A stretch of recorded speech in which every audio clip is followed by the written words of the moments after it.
देखो इधर मेटल का रिएक्शन एयर के साथ देखे थे पहला दिन, ठीक है। और ये हमारा दूसरा है मेटल का रिएक्शन किसके साथ? वाटर के साथ, ठीक है।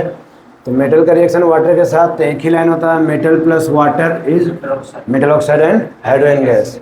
तो ये लाइन ठीक है, बट ये बिल्कुल वैसा काम नहीं करता जैसे लिखा हुआ है। बाकी सब जो स्टेटमेंट है वैसा ही काम कर रहा था। कल जो एयर वाला लिखे तो उसमें कोई दिक्कत नहीं, बट इसमें वैसा नहीं है, क्योंकि जो वाटर है वो वाटर डिपेंड करेगा कि वाटर स्टीम है, मतलब भाप है, गैस के रूप में है।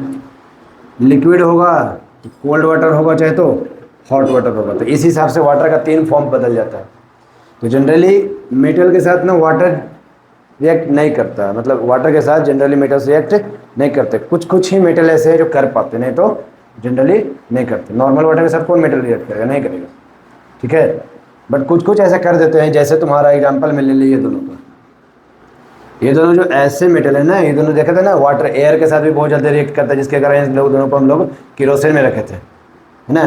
तो ये लफड़ा इन लोग के साथ, क्योंकि ये वाटर के साथ ना वायलेंटली रिएक्ट करता है, वाटर के साथ वायलेंटली रिएक्ट करता है, हाईली एक्सोथर्मिक रिएक्शन होता है।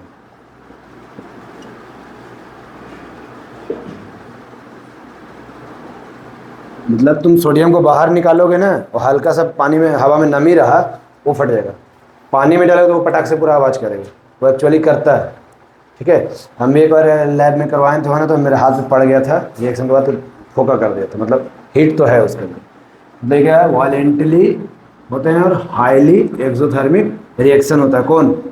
सोडियम एंड पोटासियम का reaction with water, this is highly exothermic and violently reaction. Form क्या करता है? तो हाइड्रोक्साइड बना देता है, मेटल का हाइड्रोक्साइड। यहाँ पर ऑक्साइड नहीं बनाता है, हाइड्रोक्साइड बनाता है, क्योंकि ये बहुत ज़्यादा स्ट्रॉन्ग रिएक्ट करता है, इतना जल्दी रिएक्ट करता है कि वाटर को, मेटल ऑक्साइड को पार करके क्या बना देता है? Metal hydroxide. और ये क्या निकलता है? Heat energy. साइन क्या होता है? डेल्टा, ऐसे ट्राइंगल का। ये साइन बताता है कि हीट रिलीज हो रहा है, और ये एक्चुअल में ऐसा होता है। थोड़ा सा भी सोडियम को तुम पानी में डालोगे ना, तो पटाखा ऐसा फूटेगा पूरा, क्योंकि वो जितना जल्दी तुम फेंकोगे उतना जल्दी वो फट जाता है। ये कोल्ड वाटर के साथ रिएक्ट करता है, तो और कोई ऐसा मेटल नहीं करता है, ठीक है। कुछ मेटल होते हैं जो हॉट वाटर के साथ कर पाते हैं, जैसे तुम्हारा कैल्शियम एंड मैग्नीशियम, ठीक है। ये तुम्हारा स्टेटमेंट बेस्ड इंपॉर्टेंट है, स्टेटमेंट बेस्ड वो वाला से, ठीक है। और ये सब नॉर्मल पूछ देगा डायरेक्ट, एंड ये भी इम्पोर्टेंट ही है पूरा, ठीक है। तो इसमें अगर हॉट वाटर के साथ कैल्शियम एंड मैग्नीशियम को डालते हैं हम लोग, तो वो हाइड्रोक्साइड ही बनाता है, मेटल हाइड्रोक्साइड। ये भी बनाया मेटल हाइड्रोक्साइड, ये भी बनाया मेटल हाइड्रोक्साइड, और हर बार H2 गैस निकाला, ठीक है। ये ज़्यादा रिएक्टिव होते हैं तो ये डायरेक्ट हीट एनर्जी खाली निकालता है, बट ये सब एक्चुअली रिएक्ट करके ऐसा बनाते हैं। बट जब मेटल हमारा स्टीम के साथ रिएक्ट कर जाए, देख लो मेटल हमारा स्टीम के साथ रिएक्ट कर जाए ना, मतलब भाप के साथ, तो एक्चुअली में बनाता क्या? Metal oxide, metal oxide steam के साथ, ठीक है। तो जितने को दिया गया उतना ही को जानना है। ये तुम्हारे स्टेटमेंट वैसे इंपॉर्टेंट, ये डेट सब डायरेक्ट पूछा जा सकता है, और ये तो वो पूछेगा, फिर इंपॉर्टेंट पड़ेगा, क्लियर। तो इसमें तुम्हारा मेटल विथ वाटर में यही है तुम्हारा, स्टीम के साथ कैसे किया, हॉट वाटर के साथ कैसे किया, कोल्ड वाटर के साथ कैसे किया। ऐसे ज़्यादातर मेटल करते ही नहीं, जो करते हैं वो सामने हमारा लिखा हुआ है, ठीक है। इतना ध्यान देना। एयर वाला सब करता था, इसमें ऐसा नहीं, ठीक है। अब हमारा दूसरा क्या बताएगा? तीसरा नंबर, एंड तीसरा नंबर केमिकल का यूज किया गया तुम्हारे लिए। इसके पहले क्या थी?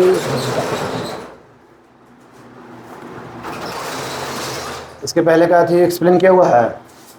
इसके पहले क्या थी? एक्सप्लेन किया हुआ है, इन टेक्स्ट कर दिया ना, ठीक।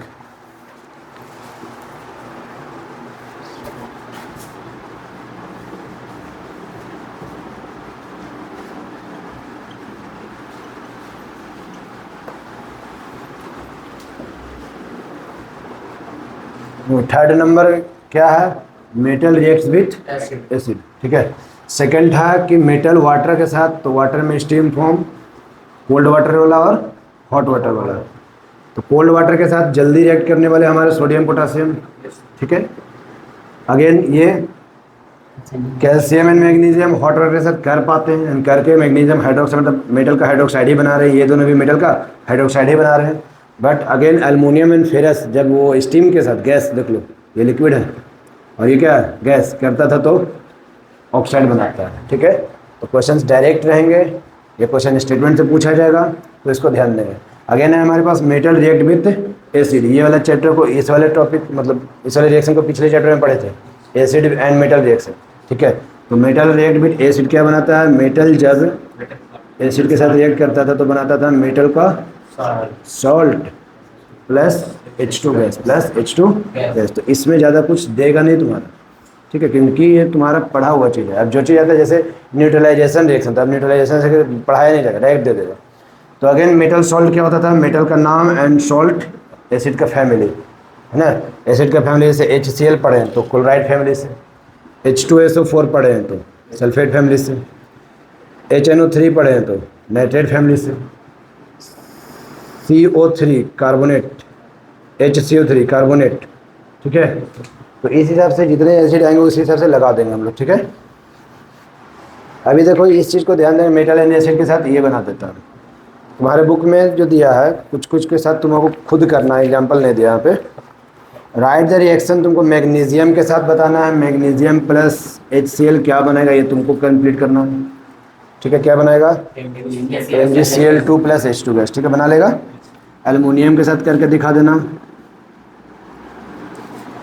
और जिंक के साथ, आयरन के साथ। तो ये सब लगा पिछले चैप्टर में किया तो कोई दिक्कत नहीं है। बट हर एक केस में, चारों के केस में इधर क्या निकल के आएगा, H2 गैस। तो जो मेन प्रोडक्ट होता है ना, ये सब सारे मेन प्रोडक्ट कहलाता है, जो साइड प्रोडक्ट है वो साइड प्रोडक्ट। बट इसमें साइड प्रोडक्ट भी जरूरी है, हर बार क्या निकलेगा, H2 गैस। हर एक केस में हमको H2 गैस निकलते हुए दिख रहा है,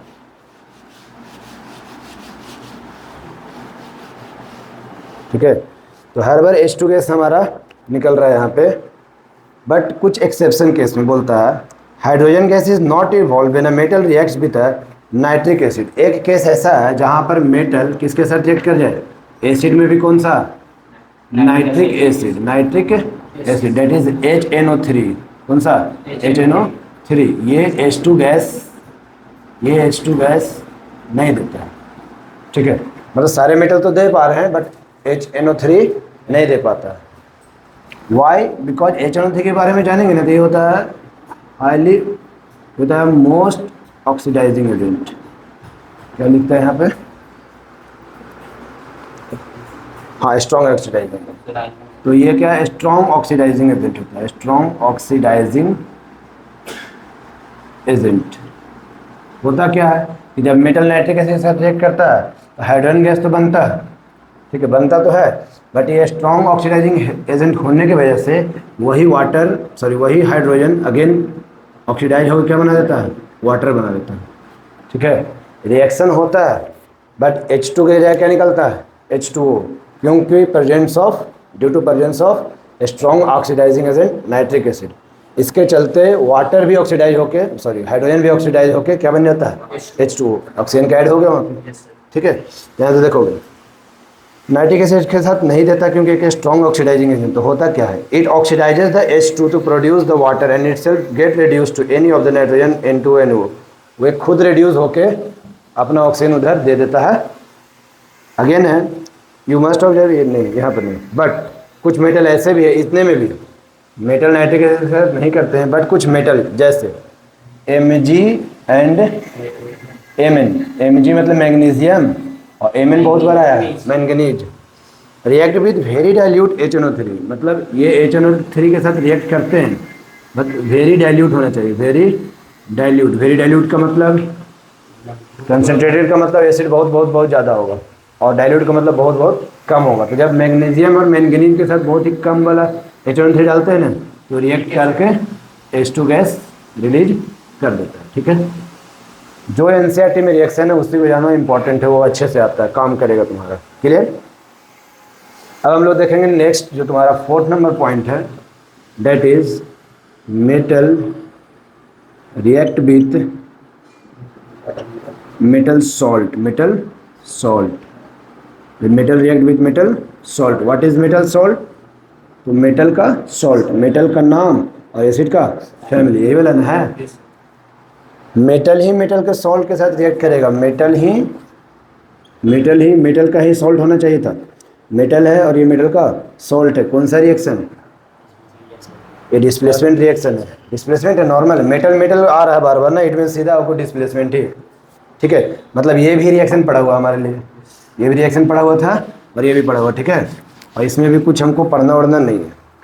यहाँ पर हम लोग देख रहे हैं कि मेटल ही मेटल के साथ, मेटल सॉल्ट के साथ रिएक्ट करेगा, तो जब रहेगा तो दो को मेटल ही एक एक दूसरे को हटाएगा। This means it is displacement reaction, जिसमें हमको डायरेक्ट वहाँ नहीं लिख सकते, कुछ हमको पकड़ना पड़ेगा कि कौन हाईली रिएक्टिव है कौन नहीं है। अगर है तो हटा देगा और नहीं है तो नहीं हटाएगा। तो इस हिसाब से ये बना देगा फेरस सल्फेट प्लस कॉपर को बाहर, डिस्प्लेसमेंट रिएक्शन करेगा फेरस सल्फेट प्लस कॉपर को बाहर। ठीक है, लिक्विड एक्वस में ही अभी गिर रहा है ये चीज़। ठीक है, तो फेरस सल्फेट प्लस कॉपर को बाहर कर देता है। ठीक है, जैसे यहाँ पर देख सकते हो कि जब काटी पानी में डाला गया था ब्लू वाला पानी, ब्लू पानी इज कॉपर सल्फेट, ब्लू का कलर कॉपर सल्फेट का होता है। तो इसमें कुछ देर के बाद क्या होगा, ये वाला रिएक्शन चालू होगा, आयरन एंड काटी, और ये ब्लू वाला सॉल्यूशन कौन है, कॉपर सल्फेट। तो तुमसे पूछ सकता है ब्लू विट्रोल, विट्रोल में तो वही liquid, blue vitriol is copper sulphate. अब रिएक्शन चालू होगा तो इसमें से काटी क्या करेगा, इसमें जाएगा, काटी पानी में से निकाल के कहाँ चल जाएगा, सॉल्यूशन में, और सॉल्यूशन वाले जो ब्लू इस कॉपर की वजह से वो चल जाएगा काटी पे। तो एक्चुअल जो कॉपर का कलर क्या होता है, रेडिश ब्राउन। ठीक है, तो इस काटी का कलर अब क्या हो जाएगा, रेडिश ब्राउन, और काटी का जो आयरन था कहाँ गिर जाएगा, सॉल्यूशन में, एंड सॉल्यूशन क्या बन गया, ferrous sulphate, green vitriol, green colour का। ठीक है, तो ये चीज़ ऐसा होता है एक्चुअली में। ठीक है, क्वेश्चन भी तुमसे इसी तरीके से पूछा जाएगा।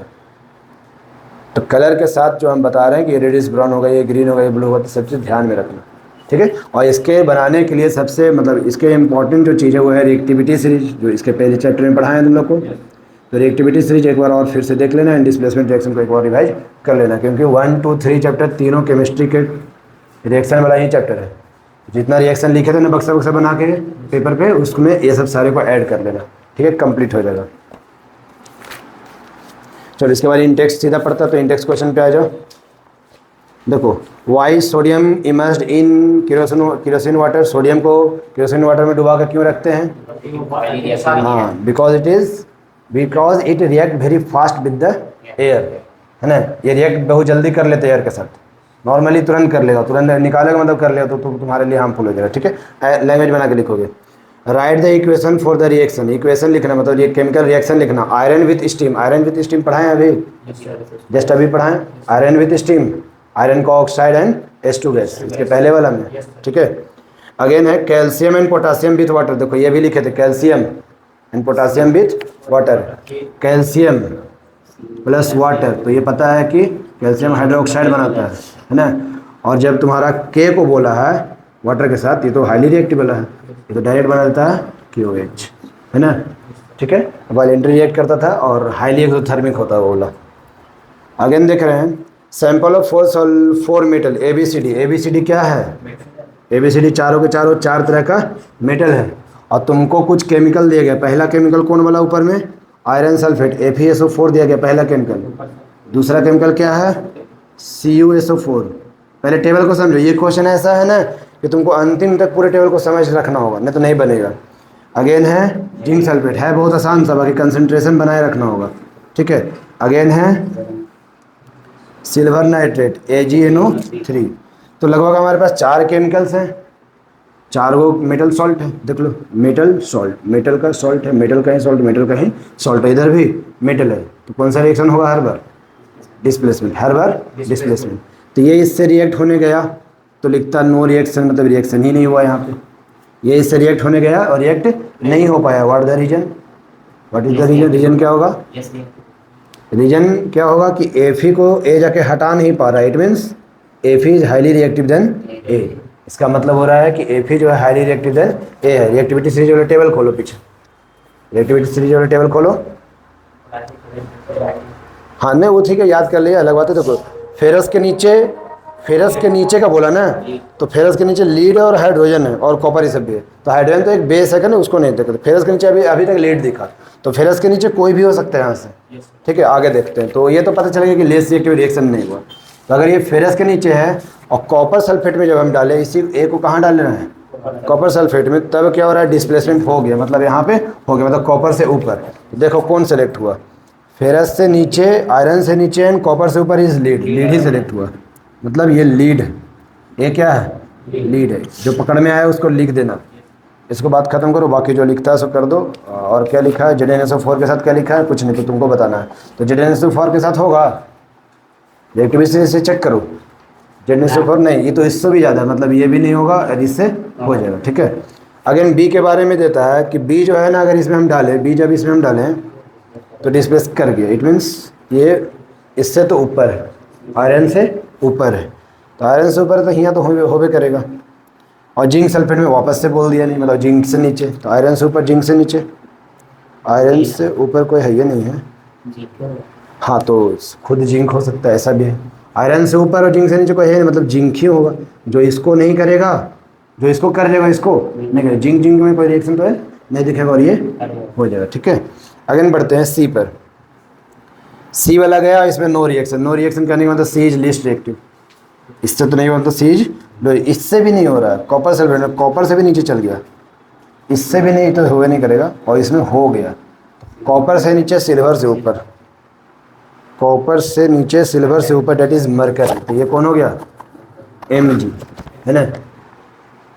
हाँ Hg, मतलब आते हैं डी में, तो डी में क्या है, नो रिएक्शन, पहले बारे में no reaction, again no reaction, इससे भी नीचे है, इससे भी नीचे और इससे भी नीचे, तो कौन बचता है, गोल्ड, यहाँ बचा है Au गोल्ड।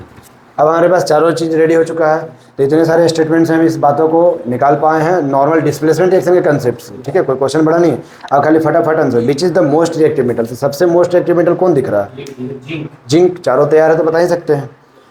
वो what would you observe, B is added to the solution of copper sulphate, अगर बी को कॉपर सल्फेट में डालोगे तो क्या हुआ, बी को कॉपर सल्फेट में डालो तो क्या हुआ, डिस्प्लेस कर गया, और चारों को सजा दो इंक्रीजिंग डिक्रीजिंग रिएक्टिविटी सजा दो, सबसे ज़्यादा फिर कम फिर कम फिर कम, ठीक है। Next, which gas is evolve when dilute hydrochloric acid is added to a metal, एक किसी मेटल में डाइल्यूट HCl को डाले तो कौन सा गैस निकलता है, मेटल प्लस इसके पहले जो पढ़ाया था ना, metal plus acid plus metal H2 gas, ठीक है।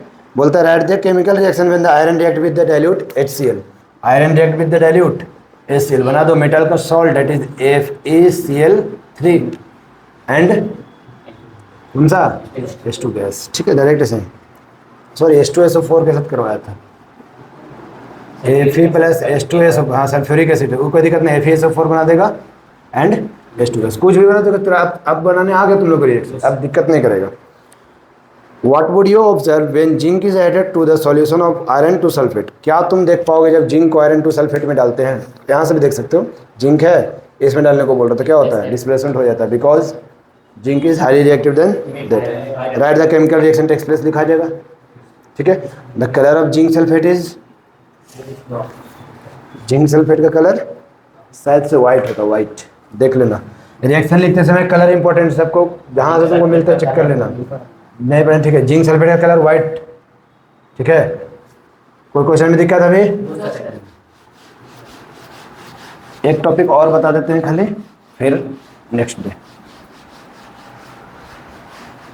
इसमें देखो आज सिर्फ एक नया पढ़े ऑक्साइड वाला, बाकी दो हमारा पढ़ा हुआ था, ठीक है। एक टॉपिक और बचता है यहाँ पे, how do metal and non metal react, metal and non metal react कैसे करते हैं,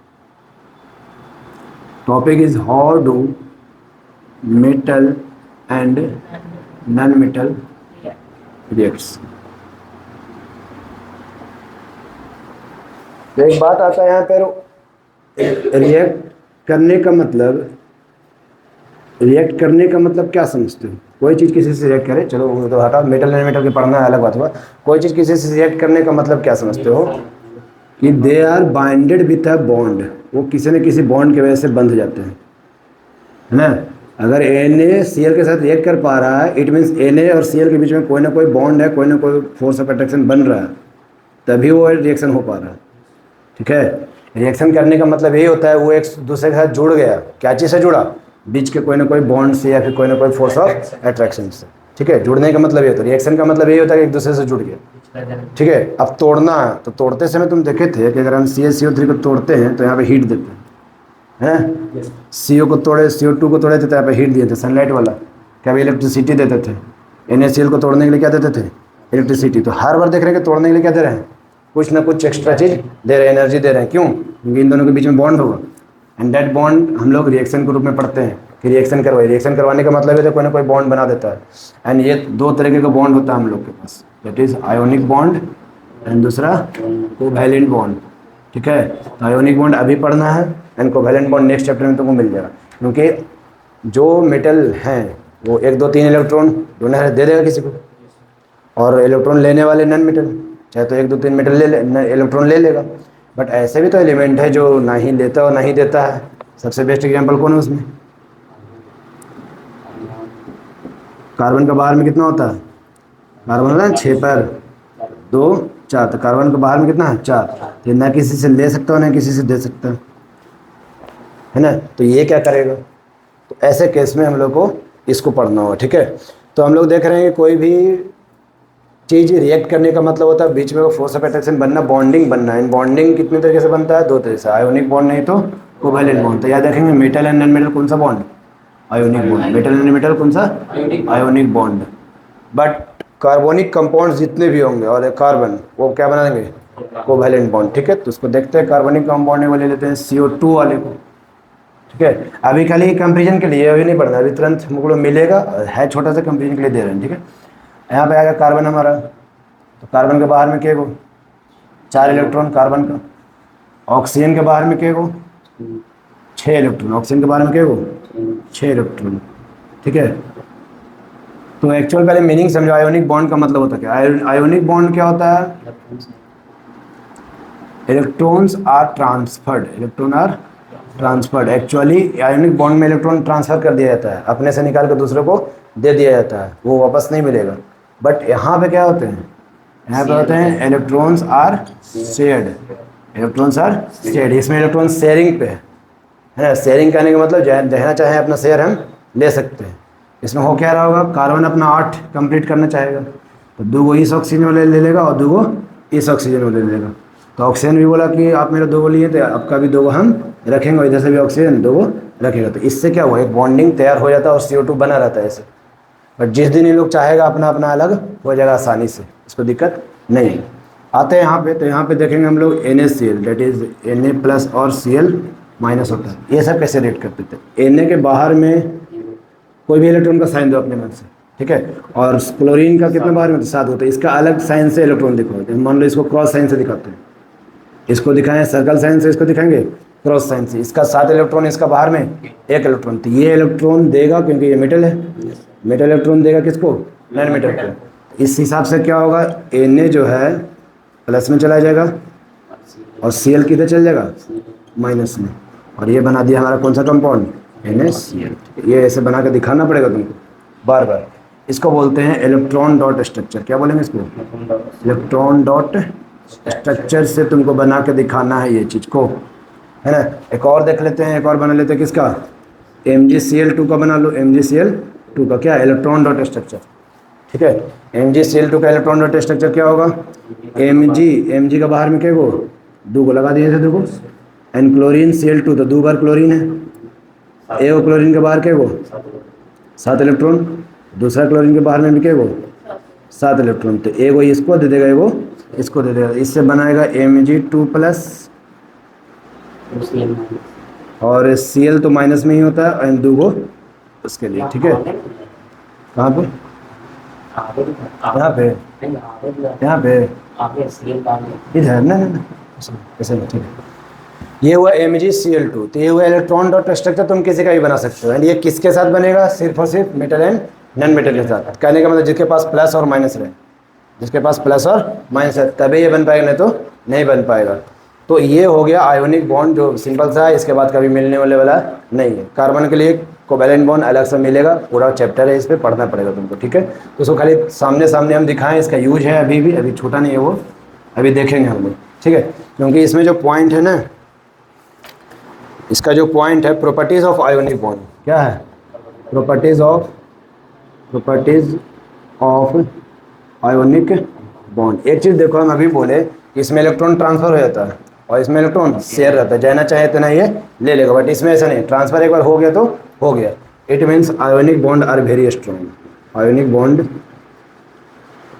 आर वेरी स्ट्रॉन्ग। ये पहला पॉइंट याद रखना है, आयोनिक बॉन्ड बहुत ज़्यादा मजबूत होता है। क्यों?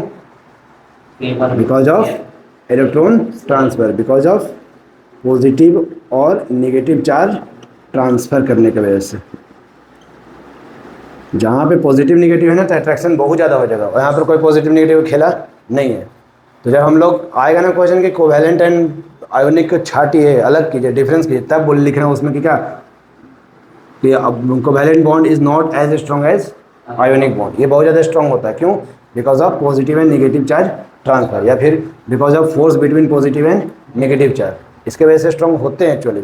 अगर कोई चीज़ स्ट्रॉन्ग है it means that have high melting and boiling point. कोई चीज़ स्ट्रॉन्ग है इट मीन्स क्या, अगर इसका बॉन्ड जो बना है ना 100 डिग्री पर टूट रहा है तो ये 100 डिग्री पर नहीं टूटेगा, क्योंकि इसका बॉन्ड स्ट्रॉन्ग है, इसका जो फोर्स ऑफ अट्रैक्शन है वो थोड़ा सा क्या होगा, स्ट्रॉन्ग होगा उसके मुकाबले, ठीक है। तो have high melting and boiling point, clear. और ये चीज़ सोल्यूबल इन वाटर होते हैं, वो सोल्यूबल इन वाटर शायद से ना होता, बट ये सोल्यूबल इन वाटर होता है। और अगर ये सोल्यूबल इन वाटर हुआ, अगर तुम इस चीज़ को पानी में घुला रहे हो तो कहीं ना कहीं आयंस में ब्रेक डाउन करेगा, क्योंकि आयन का चीज़ है, आयोनिक ही चीज़ है ना ये चीज़।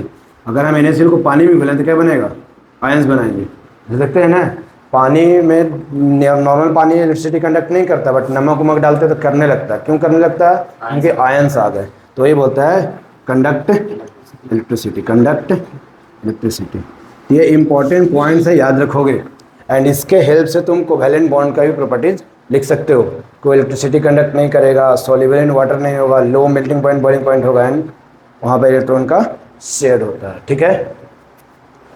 इसके हिसाब से इंडेक्स क्वेश्चन देखो, right the electron dot structure of sodium oxygen and the magnesium. Sodium का इलेक्ट्रॉन डॉट स्ट्रक्चर इज, बस सोडियम एक बार, ऑक्सीजन का कितना 6 बार, तो 6 बार, एंड मैग्नीशियम का कर लेना, ठीक है।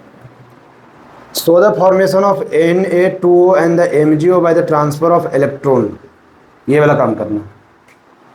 Na2O का बनाइए ये वाला, एंड MgO का बन जाएगा इलेक्ट्रॉन डॉट स्ट्रक्चर, है ना, बन जाएगा सर, यस सर, बना लेना। लास्ट जैसे हम ब्रैकेट का यूज किए हैं, जैसे चार लिखते सब ऐसे ही लिखना, ठीक है।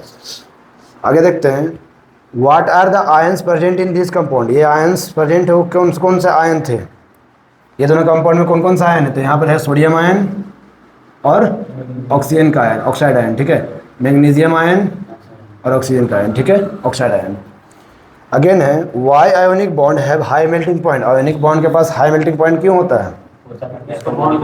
हाँ, because of strong force of attraction between them. बस सिंपल सा बात है, जो तुमको पढ़ाया वो मैच करेगा पूरा, हर जगह से क्वेश्चन भी लड़ेंगे, उससे कोई प्रॉब्लम नहीं है, क्लियर। तो यहाँ तक रीड आउट भी कर लेना चैप्टर्स को, एक एक लाइन रीड आउट कर देना, क्योंकि इसके बाद जो चीज़ आने वाला है वो थोड़ा सा नया आने वाला है, ठीक है। रिएक्शन पढ़ा हुआ है, हो जाता है, क्योंकि रिएक्शन करना सीख लियो, बट बिल्कुल नया कंसेप्ट के साथ ये चीज़ आएगा, ऐसा अभी कभी तक नहीं पढ़ेंगे, ठीक है।